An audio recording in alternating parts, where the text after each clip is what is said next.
This video is presented for historical and educational purposes only. World Documentary Archives strongly condemns hate speech, violence, and all forms of extremism. 6 years of hard training and actual battle experience in Spain and Poland had made the German army look invincible.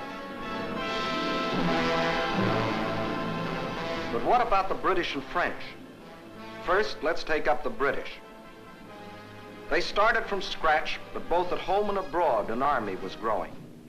For not only Britain had declared war, Canada, Australia, New Zealand, South Africa, the whole British Commonwealth of Nations was also determined on victory over Hitlerism and all it stands for. And Britain had one weapon that was ready, the Royal Navy. Shortly after war was declared, it had swept German shipping from the high seas. And units of the British fleet were deployed at Suez, Malta, Gibraltar, in the Channel, and in the North Sea, blockading Germany. World conquest was impossible without running smack up against the rock called Britain. How to strike at that little island? That was the question. Between Britain and Germany stood not only France, but the little countries of Luxembourg, Belgium, Holland, Denmark, Norway, and Sweden. The people of these small neutral countries were peaceful, hard-working, and free. They knew they were in the middle and feared violation of their neutrality. Hitler knew this. He also knew that if they united with the Allies, they would form a solid democratic wall against Nazi aggression, and their conquest would be far more difficult. So before striking with his armies, he used another weapon, the propaganda barrage, to confuse, to make them lose faith, to divide and conquer. To lull the fears of the little neutrals, Propaganda Minister Goebbels told them Germany didn't want a war at all. It was Britain and France that caused all the trouble. Then it was Hitler's turn. In a speech on October 6, 1939, he made them all kinds of specific promises. To the Danes, he said, "We have concluded a non-aggression pact with Denmark." To the Norwegians, he said, "Germany never had any conflict with the northern states and has none today." To the Dutch, he said, "The new Reich has endeavored to continue the traditional friendship with Holland." And to the Belgians, he announced, "The Reich has put forth no claim which might in any way be regarded as a threat to Belgium." And while Hitler was making these promises, his generals were cold-bloodedly picking out the first victim, Norway. And why did they pick Norway? Its many steep inlets or fjords would make excellent U-boat bases, from which raiders could prey on British supply lines. Also, it would give the Nazis vital air bases. This is Scapa Flow, British naval base, and this the blockade fleet. At this time, the German-based bombers couldn't reach them. Possession of bases on Norway's western shore would bring these vital British defenses under easy bomber attack. But he couldn't take Norway without also taking tiny Denmark, the springboard for his attack. So at dawn on April 9th, 1940,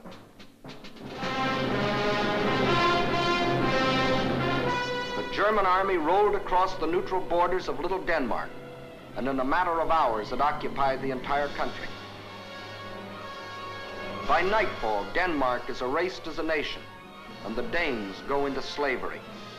Although only 6 months before, Hitler had announced, "We have concluded a non-aggression pact with Denmark. The Danes will not forget." Meanwhile, in Norway, peaceful-looking German merchant ships like these had sneaked inside Norway's neutral waterway and tied up at all principal ports. That is, they looked like merchant ships. But if the Norwegians had had X-ray eyes, this is what they would have seen. The Trojan horse of ancient Greece brought up to date with new and deadlier weapons. At the precise moment that the Nazis overran Denmark, these quiet-looking ships sprang to life.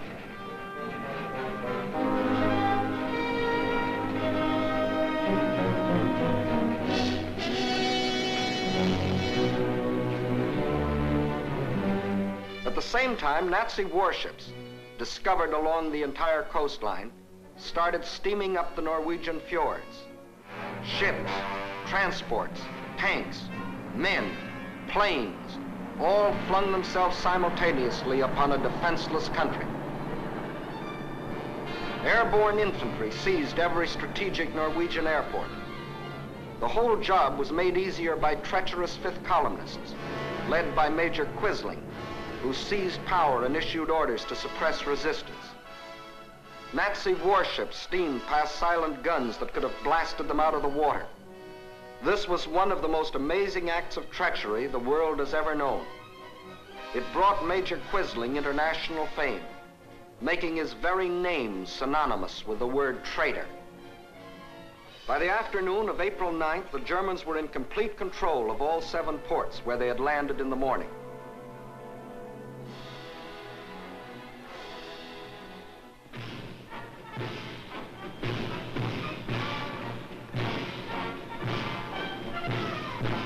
For the first time in more than 200 years, the people of Norway saw an invading army parading through their cities.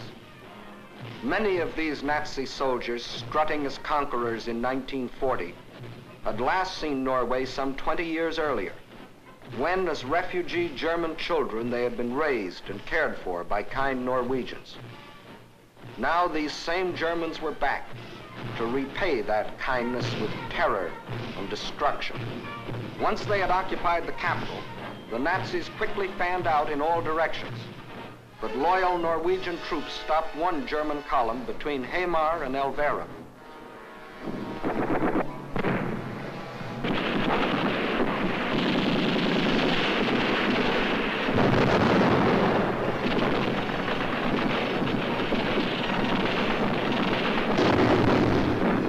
So the Germans brought up their bombers.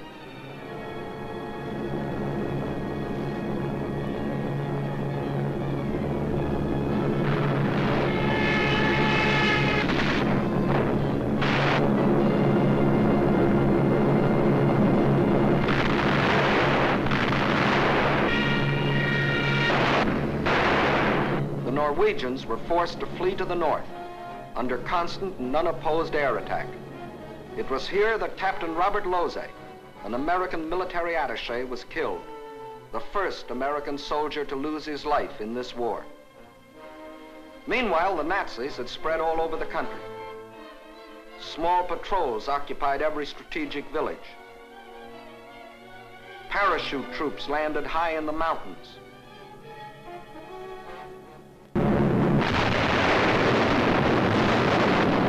Unopposed bombing raids sent defenseless civilians fleeing in stark terror.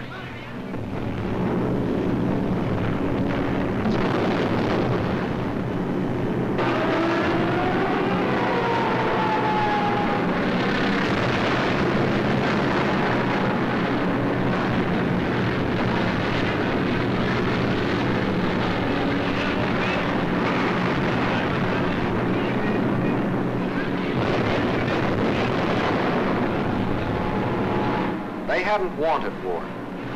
They had done everything to avoid it. Hoping they could escape the Nazi scourge, they had compromised and tragically failed to unite with the other democracies. And now they faced the scourge defenseless and alone. For before the Allies could come to their aid, the Germans were in control of all principal ports. Regardless of this, British, French, and Polish contingents plunged in and made several landings along the Norwegian coast. They landed forces north and south of Trondheim and attempted an encircling movement on the city under constant, heavy, and almost entirely unopposed air attack.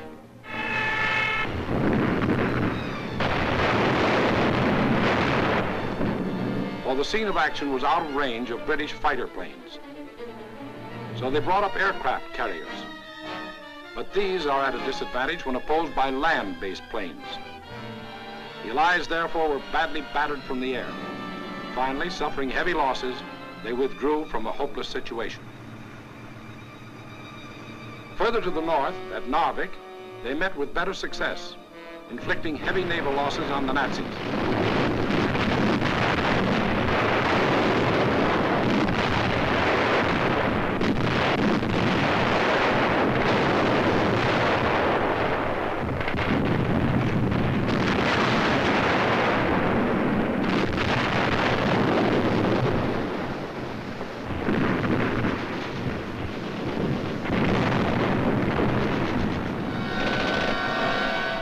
made landings and held the town for nearly 2 months.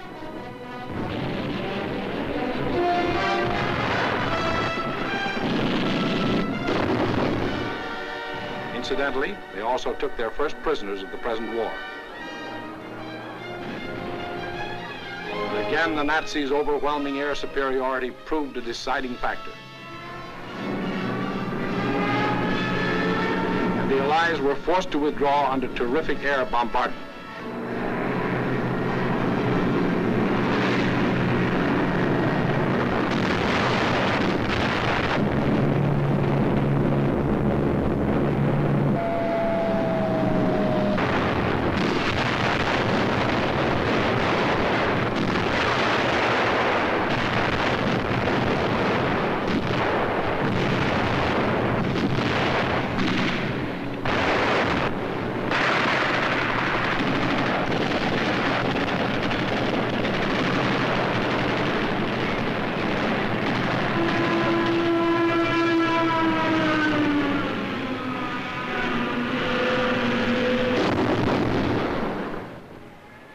Norwegians were left with their quislings, their ruins, their dead.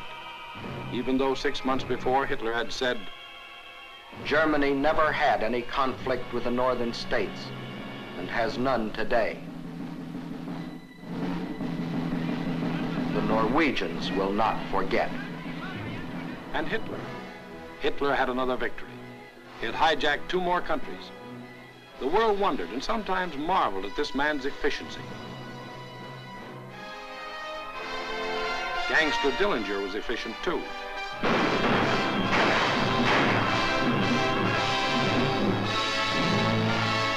When a man or a nation throws away all regard for the laws of God and man, he is bound at first to be more efficient than his victims. Society had a police force to deal with Gangster Dillinger, but it had no police force to deal with Gangster Hitler. So he clubbed Norway into submission and got what he wanted, bases for use against Britain. Now he had the northern claw of an enormous pincer movement. A drive through France would give him the southern claw. Blockade by U-boats coupled with mass bombing attacks would weaken the British for final invasion. Then, with Britain gone, Germany could reach out in all directions for world conquest.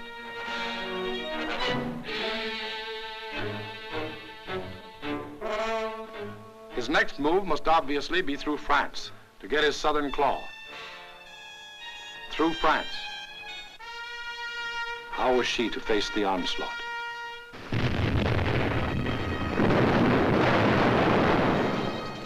These scenes are ancient history. They occurred in 1914. The German armies, without warning, had smashed across neutral Belgium, invaded France, reached the River Marne only a few miles from Paris. Out of the French capital poured the French reserves, riding out to battle the enemy in every vehicle that could move. The famous taxicab army. Note well, it was riding out to battle. In the center of the French line stood the 9th French Army, commanded by a then comparatively unknown general. On September 5th, 1914, he is reputed to have said, "My right is driven in. My center is giving way. The situation is excellent. I attack."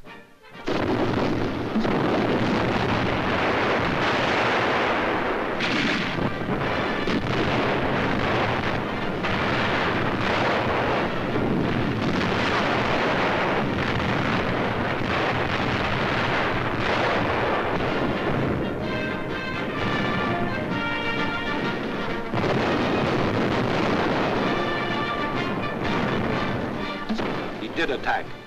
The German onslaught was checked, and Paris was saved.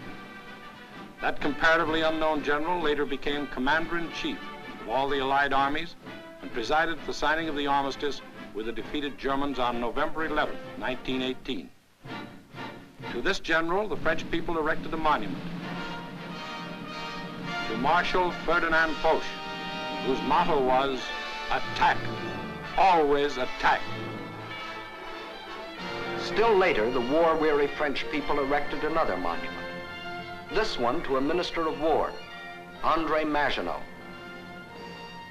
Between the ideas symbolized by these 2 statues may well lie the military story of the fall of a great nation. In Foch's time, the proud spirit of France demanded nothing less than victory and placed its faith in the attack. In Maginot's time, the spirit, no longer proud, asked only to avoid defeat and placed its faith in concrete.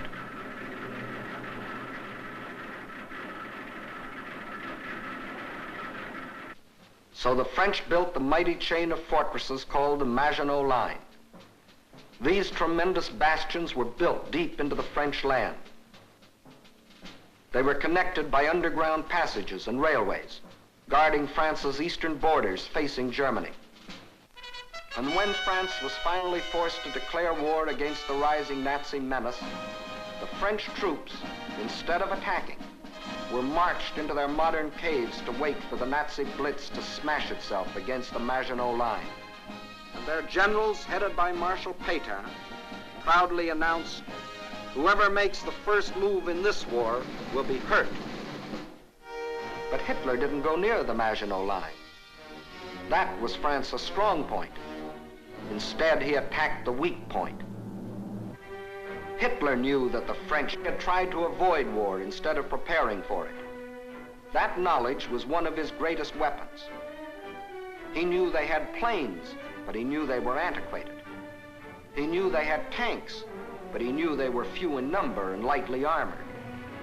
But most important of all, he knew that France had become a cynical and disillusioned nation. What made this change in the French spirit? In the first place, between 1914 and 1918, the French suffered more than 6 million casualties in the heroic defense of their land against German invasion. The flower of an entire generation was lost, with its stimulus of new blood, new determination, new ideals. Secondly, the failure of the League of Nations, to which the French had pinned their hopes of peace, the corruption of many in high places, the greed of special interests, all had combined to shake the faith of the French people in their democratic ideals. And when a people loses its faith in its own ideals, it is ripe for the insidious words of the devil. France still looked like an imposing castle, but Hitler's political termites had so gnawed away the binding of national unity that the castle was ready to crumble.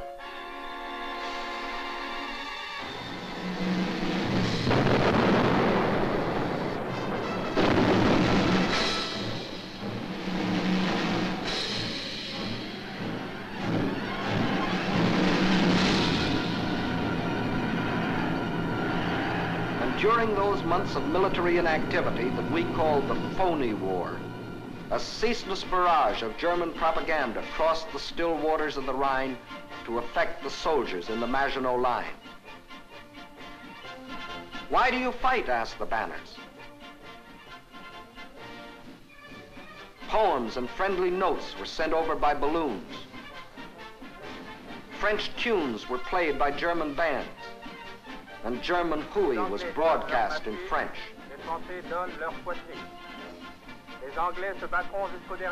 The British will fight to the last drop of French blood. You have been deceived.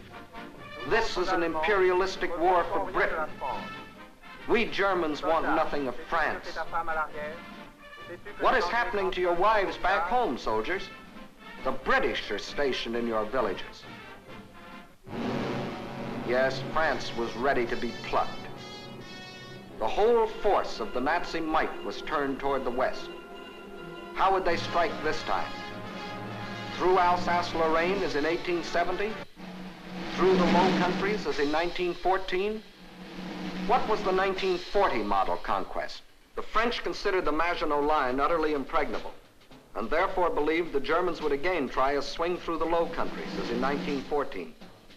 But even after Hitler's rape of Scandinavia, Holland and Belgium, hoping against hope, still clung to their neutrality. So the French massed 78 divisions here along the border of Belgium.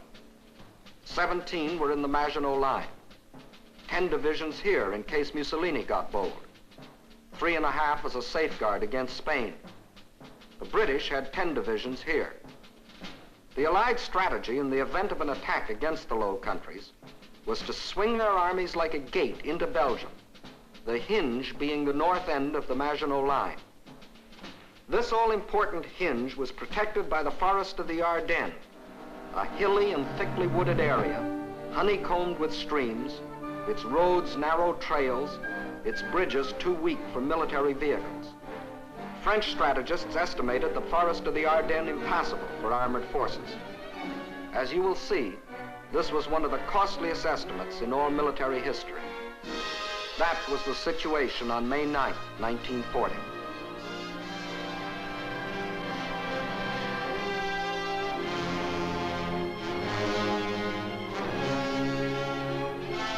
The hour of trial had come.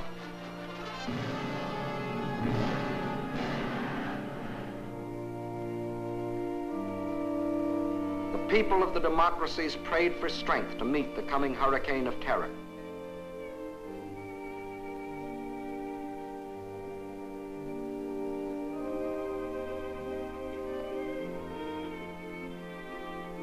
While across the Rhine, Juden ist uns verschrieben und verfallen mit Leibesbefehl.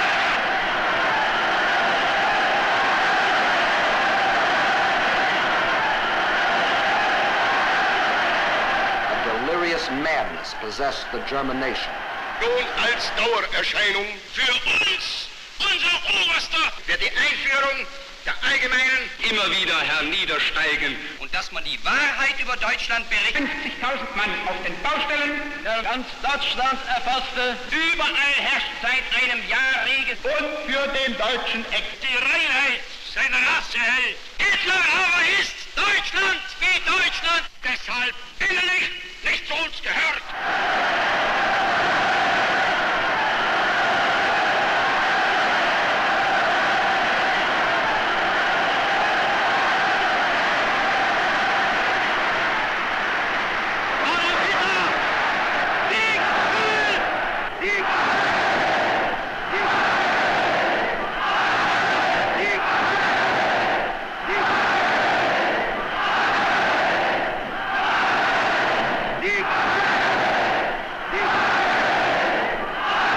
Der Tag had come.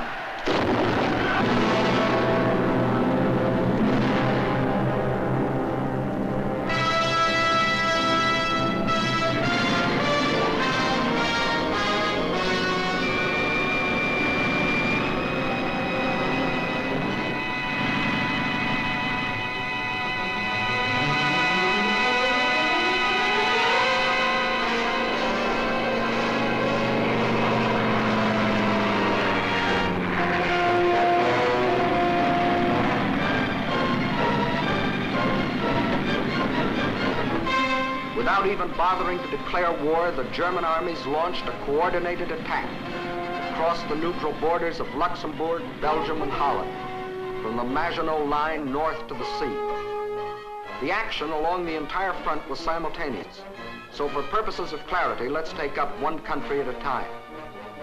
First, let's see what happened in Holland.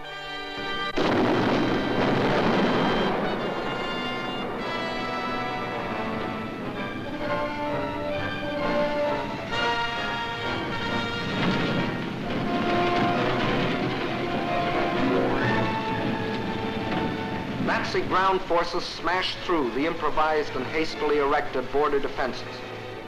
But the main attack was to come from the air, far behind the defense lines.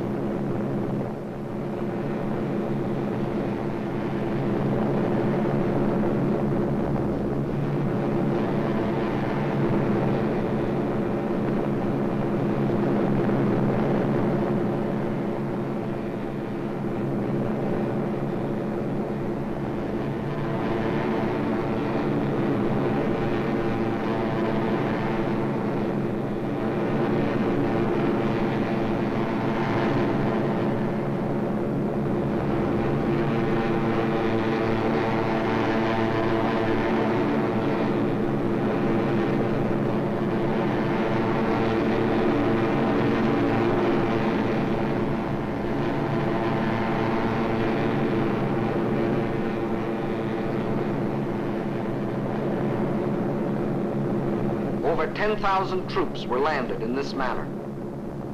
Before the stunned citizens of Rotterdam even knew they were at war, these troops, aided by well-trained fifth columnists, quickly captured the airport and outlying sections of the city.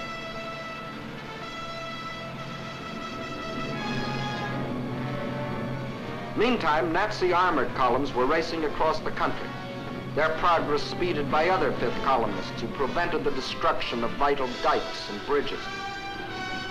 These forces effected a meeting with the parachutists landed in Rotterdam. The Dutch were doomed to defeat.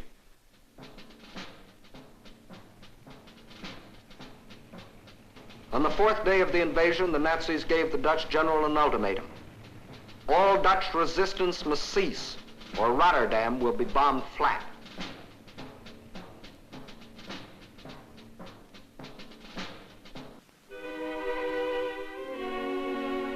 The Dutch general had little choice. To save the lives of innocent civilians, he accepted the German terms. But after the unconditional surrender, the Nazis bombed the city anyway.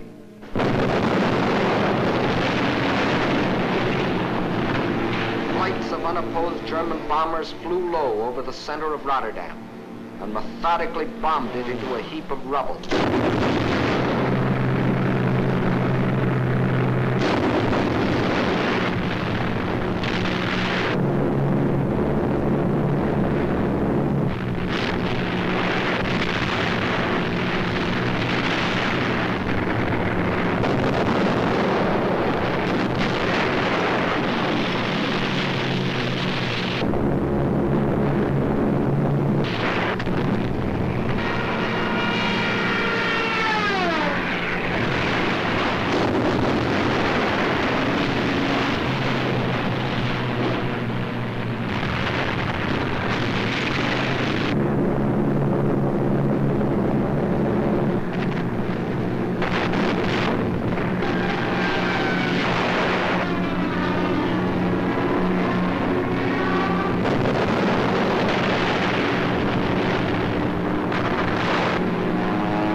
One of the most ruthless exhibitions of savagery the world has ever seen. Over 30,000 men, women, and children were killed in the space of 90 minutes. Though only 6 months before, Hitler had said, "The new Reich has endeavored to continue the traditional friendship with Holland. The Dutch will not forget." Meantime, in Belgium, the whole force of Nazi Blitzkrieg had stormed across its neutral borders.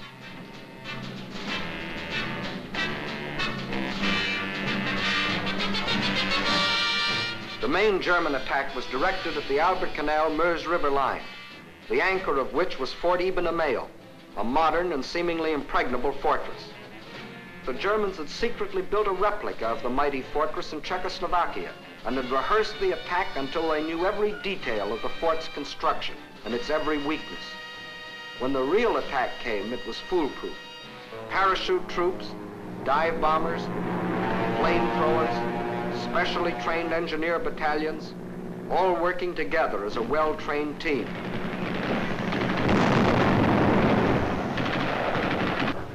They knew exactly where to cross the river.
notice that this assault engineer knows exactly where to put his high explosive charge in order to destroy the blockhouse.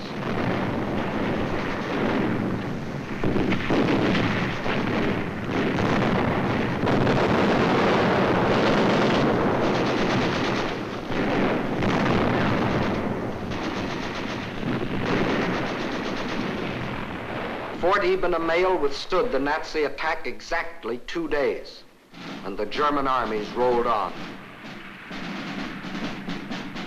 Meantime, an hour and a half after the German invasion began, Allied troops crossed the French and Belgian border to meet the advancing Germans.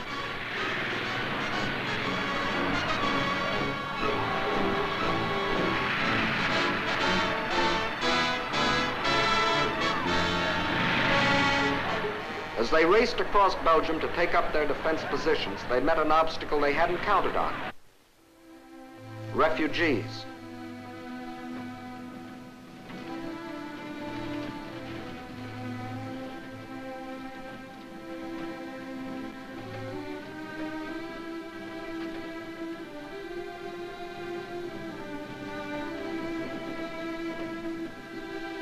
And the refugee-choked roads didn't get that way by accident.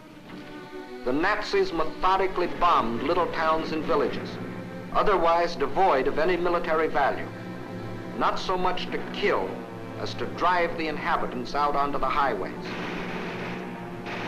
Then, by expert machine gunning, the Nazis would herd them along in terror-stricken flight to hopelessly entangle the advancing Allied armies.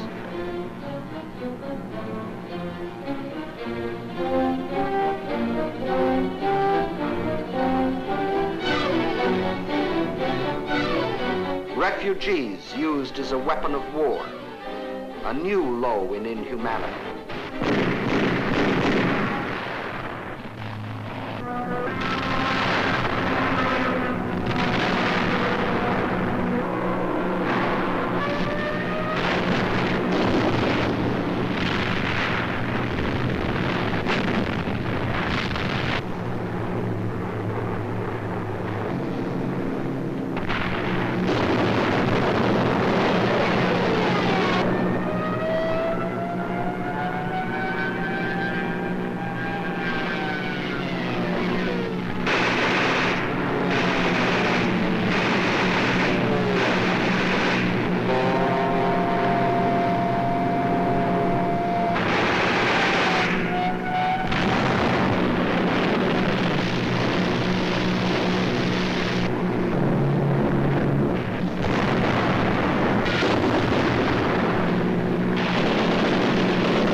No school today, the sign says.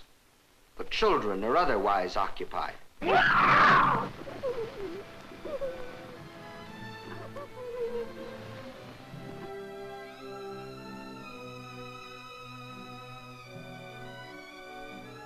No, no school today.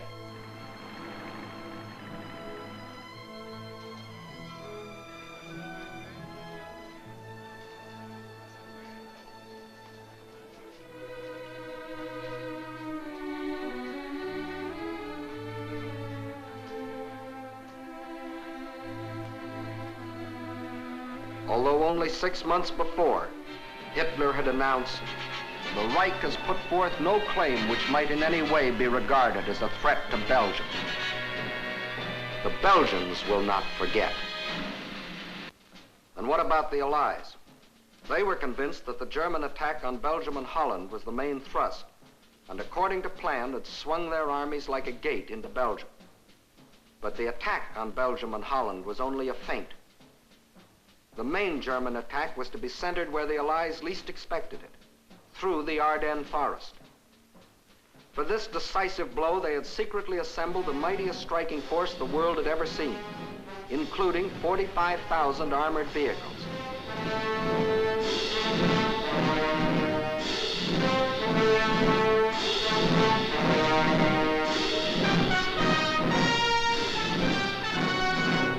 At the same time that the Nazi armies were plunging into Holland and Belgium, this column started to move.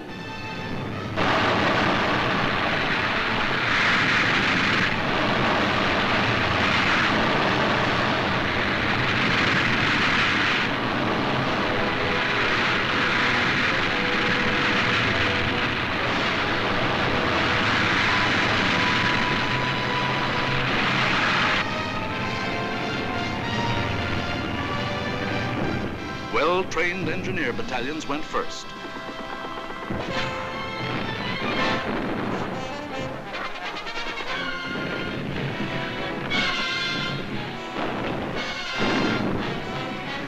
They were opposed only by scattered Allied patrols.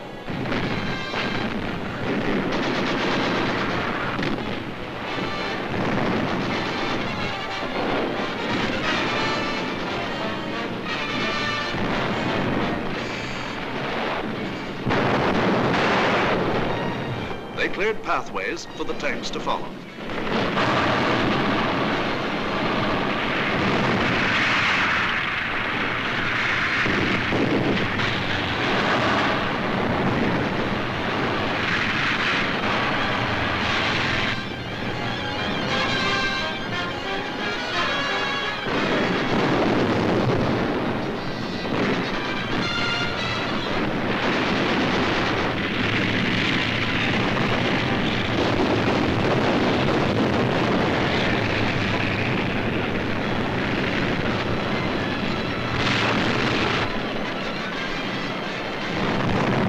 In 3 days, the Germans' armored force reached the Meuse River, 2 days faster than the French thought any troops could get through.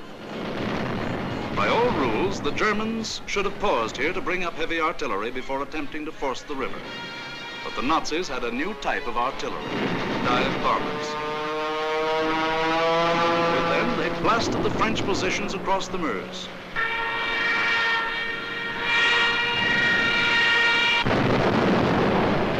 With feverish haste, the Germans laid a barrage across the river with anything and everything that would shoot.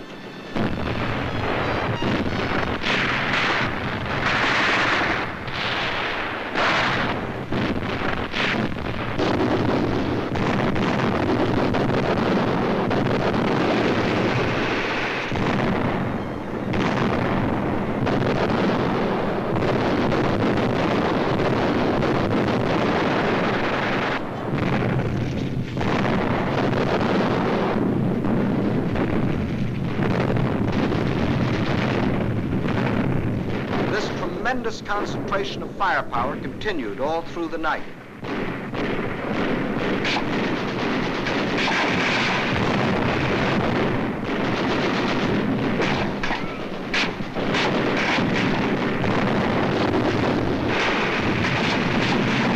By the following day, shock troops were able to get across the river.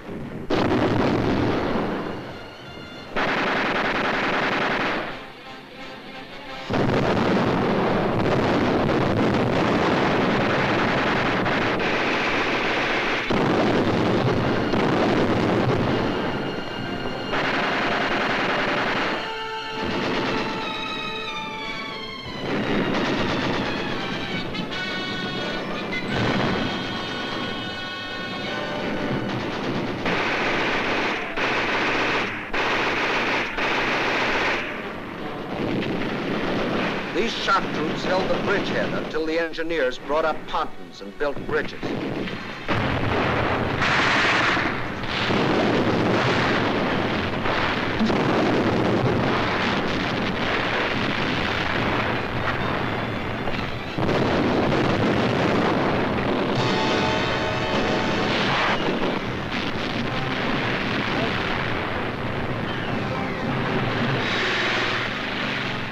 Then, without wasting a moment, across these bridges, the main armored force of the German military machine rolled through to Sedan.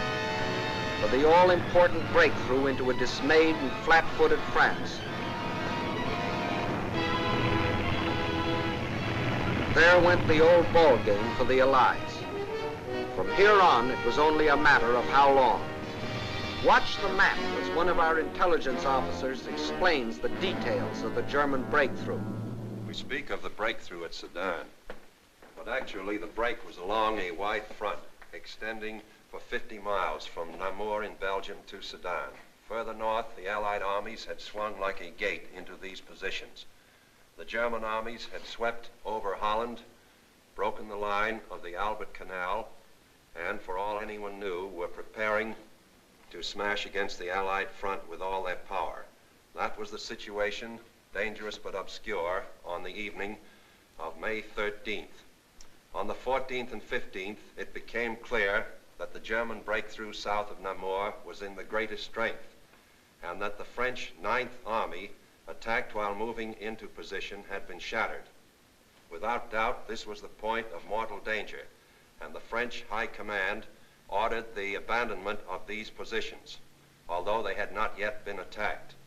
Those positions were abandoned solely because of the situation developing along the Meuse near Sedan. In the meantime, the French 7th Army had been ordered to make its historic forced march far to the south into the area threatened by the rapidly advancing German spearheads. This army was not used to attack the German flank, but rather was used as a plug to restore the broken front. Throughout, the Allies had placed their faith not in offense, but in defense, and the defense was doomed to failure because it was confronted with an entirely new technique in warfare, the plane tank infantry team in action. The world was staggered by the speed with which the German armored columns moved.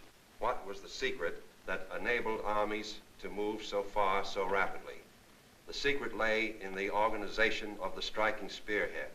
Armored forces came first, closely followed by motorized divisions, which peeled off, forming solid walls. And through the corridor thus formed, raced the supply trucks to feed the ever-lengthening column. It was obvious that if the Allied situation was to be restored, the German column would have to be cut. On May 17th, General de Gaulle attacked the German flank and captured a few prisoners. But his light mechanized forces were like a pin pricking the side of a rhinoceros. A subsequent attack met with even less success. The means for a really successful counterattack against the German corridor simply did not exist.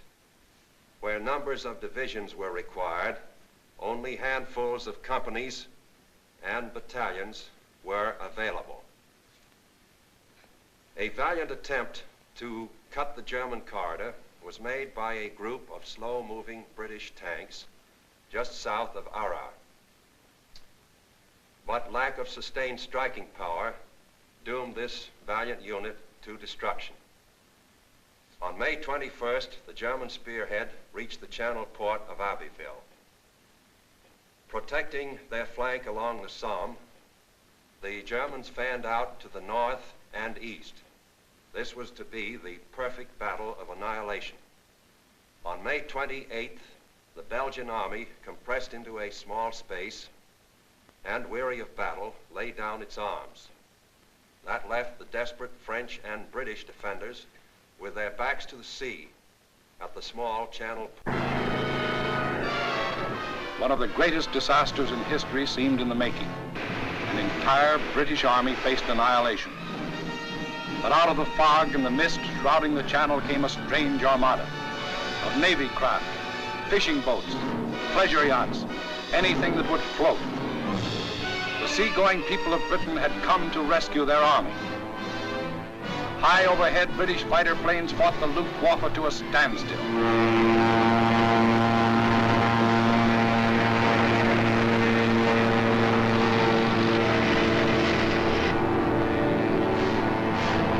While below, small Allied suicide units held the Germans back long enough for the miracle of Dunkirk to take place.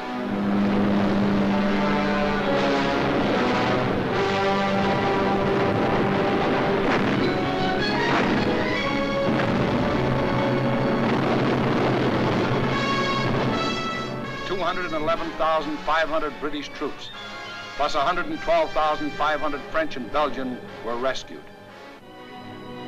Over 300,000 battle-tested men, grimly determined to go back again with new tools, new weapons with which to blast the hated Nazis out of this world. For free men are like rubber balls. The harder they fall, the higher they bounce. Leading the British by this time was a man who had been bouncing all his life, Winston Churchill, who had tried for years to warn the world about Germany. Meantime, the situation that faced France was as nearly hopeless as a military situation can be. 2/5 of the French army was lost. There were fewer than 50 divisions left to defend a front almost 200 miles long, running from the northern end of the Maginot Line to the sea. And behind that thin front line, there were no reserves. The despairing people of Paris sent their children south, praying that some miracle would keep them from harm.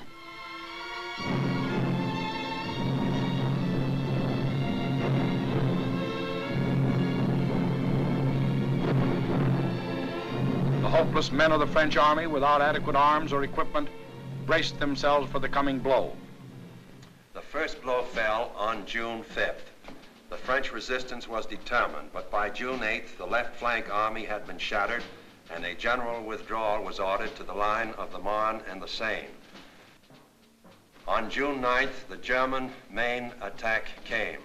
Within 2 days, the German armored and motorized divisions roared out into the open terrain.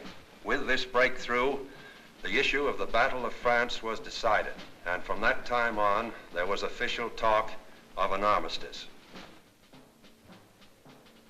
Now, what about the famous Maginot Line? Let's go back and take a look. On June 14th, the Germans launched 2 attacks against the Maginot Line. In both cases, penetrations were effected. But we must remember that this was against fortifications defended by men devoid of hope. In the meantime, Mussolini, now thinking it's safe, sent his divisions racing across the border. The hand that held the dagger has struck it into the back of its neighbor.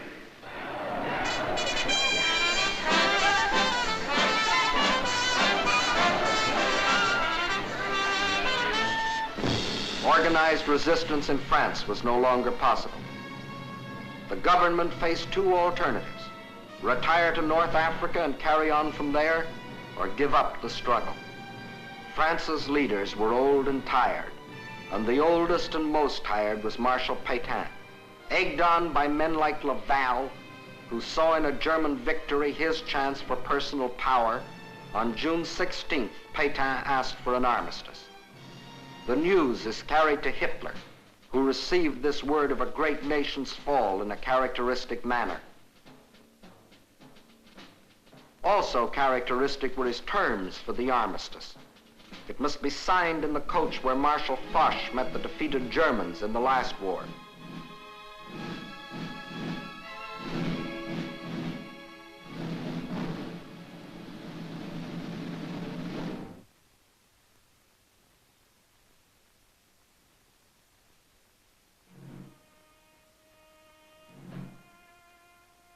The French delegation arrives to pay the final price of French disunity and the treachery of some of its leaders.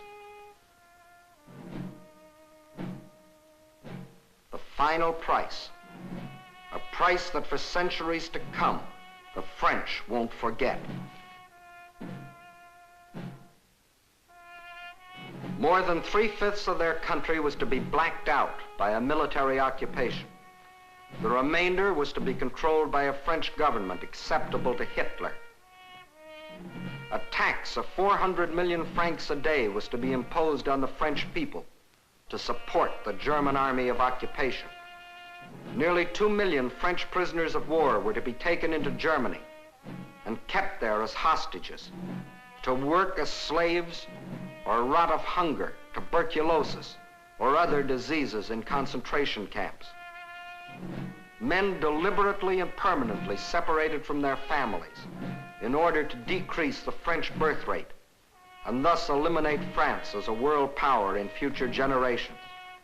French civilians, men, women, and children, must slave on farm or in factory for the Nazi master race or starve.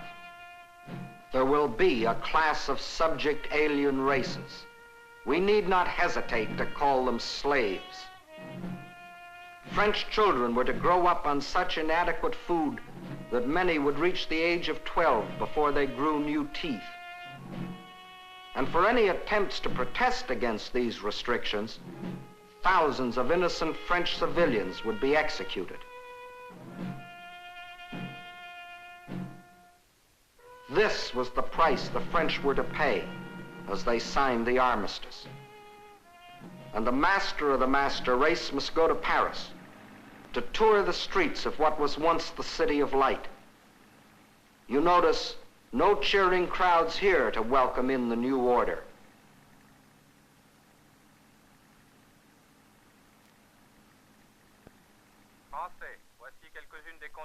When the people of Paris come to the streets again, it is to hear the voice of dictators, telling them what they must do, how they must live, what they must say, what they must think, telling them how to be slaves. Gone is the Republic of France. Gone is free speech and a free representative government. Gone is liberty, equality, fraternity. These are the French. With their ears they listen, but their minds and their hearts, these are down on the Mediterranean where the battle colors of the regiments are being taken to Africa, out of the Nazi grasp. The people weep as their glory departs, for they don't as yet know that France has hope, a rallying point. Charles de Gaulle, a soldier in the great tradition of Foch, is not surrendering. He will continue to fight, gathering about him loyal Frenchmen from all over the world to become the Free French Army, the fighting French. Yes, the people weep as they watch their colors go, not knowing that 2 years later, those same flags would again be unfurled in North Africa, alongside the Stars and Stripes, alongside the Union Jack. Once more, their leaders, General de Gaulle and the famous General Giraud, stand united in the common cause with the leaders of their allies. Once more, the red, white, and blue of France is raised on high. For out of the ashes of the defeat and the humiliation of France, her soul has been born again.